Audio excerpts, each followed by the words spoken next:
personnellement, nous conscients avant tout, mais nous considérer qu'il est très important qu'il nous fasse tout ce qui vise pour maintenant passe à l'action et exécute toutes les mesures qui sont votées par l'Assemblée nationale.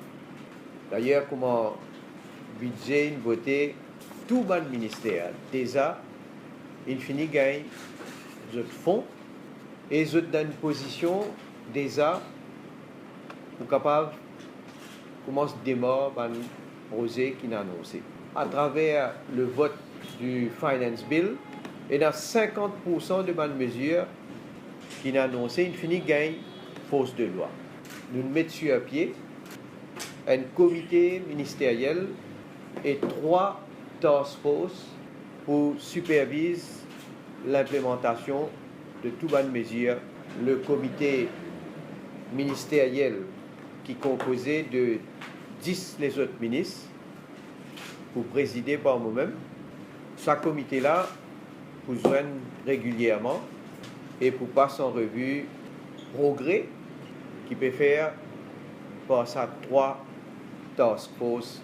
Une task force N qui concerne le secteur économique, présidé par le ministre de l'Agro-Industrie. Task force numéro 2, qui concerne le projet infrastructure et il est présidé par le ministre d'infrastructure publique. Et task force numéro 3, qui concerne la qualité de la vie et le combat contre la pauvreté, il est présidé par le ministre de l'Éducation.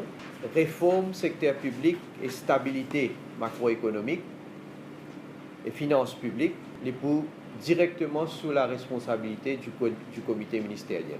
Chaque ministère, il a déjà un circulaire qui finit transmettre par secrétaire du cabinet à tout permanent secretary ou senior chief executive. Et le but, c'est pour mettre en place déjà une structure administrative pour l'implémentation rapide de toutes les mesures. Et chaque ministère, je vous besoin report à the task force. Ces 3 task force là pour joindre tous les mois. Premièrement, passe en revue ce qu'il peut faire, assurer qu'il y ait une coordination et une cohérence dans l'implémentation.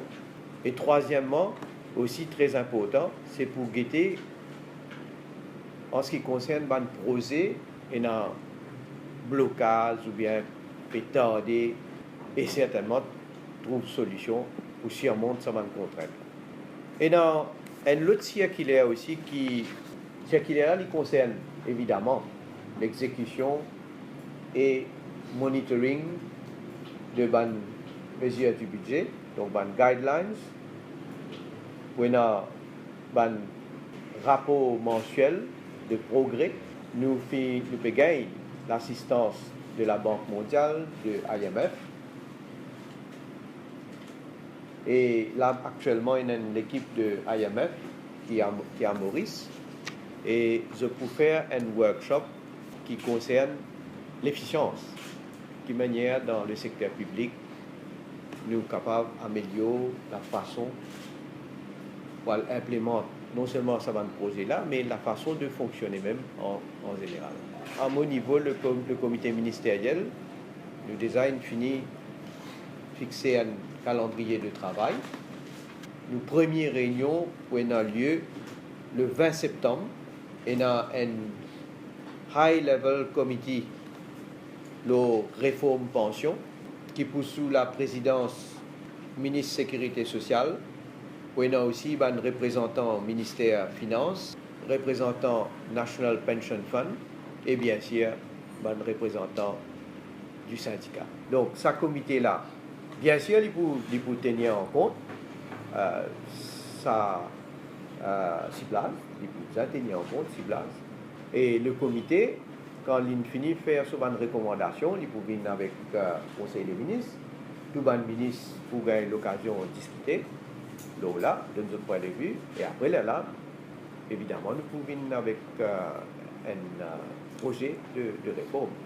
Tu évalues l'apport du projet Heritage City dans la croissance. C'est un rapport qui existerait au conditionnel, au le rapport, qui dit que le projet Heritage City contribue à 0,3% de ces 4,1% du PIB. Est-ce qu'il y a toujours après, quand le Conseil des ministres abandonne le projet Heritage City, est-ce qu'il n'y a pas aucune prévision de 0,3% immédiatement? Non, nous pas pour reculer qui faire, parce que ça, l'investissement là, il est toujours là. Bon, pour les besoins du budget, nous devons mettre l'argent là sur un item, à nous dire le plus approprié dans les circonstances. C'était pour discuter avec l'EN, pour nous gagner le consentement de l'EN, pour qu'ils nous mettent ça sous l'item de Métro Express.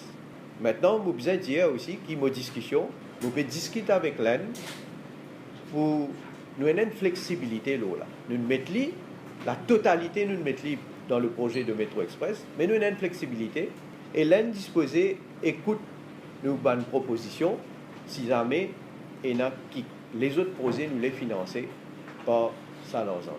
D'ailleurs, nous pour à l'EN la semaine prochaine. Quand l'EN souhaitait qu'il me vienne pour nous gagner une discussion. Et donc, sa question-là pour soulever, il y a un investissement. Il faut un investissement qui là et qui pour concerne donc la gaieté. S'il y a des autres projets qui peuvent venir, qui peuvent apporter définitivement une contribution à la croissance. Le but, c'est justement créer un environnement qui motive le secteur privé à investir davantage. Nous, là, on discute avec un représentant du secteur privé et il y a un feeling, comment on veut nous dire, il y a un feel-good factor de notre part, satisfait, ce qui nous dit maintenant nous allons le faire. Mais c'est à eux maintenant. Si je trouvais qu'il y a un environnement meilleur, il y a un feel-good factor, je trouvais qu'il y a l'opportunité. Maintenant, c'est à eux de saisir cette opportunité-là et d'investir davantage. Mais on va pas dire, moi, le secteur privé maintenant, combien d'investissements je peux faire pendant cette année financière-là. D'autre part, nous pouvons toujours continuer faire des efforts pour nous capables d'attirer l'investissement étranger.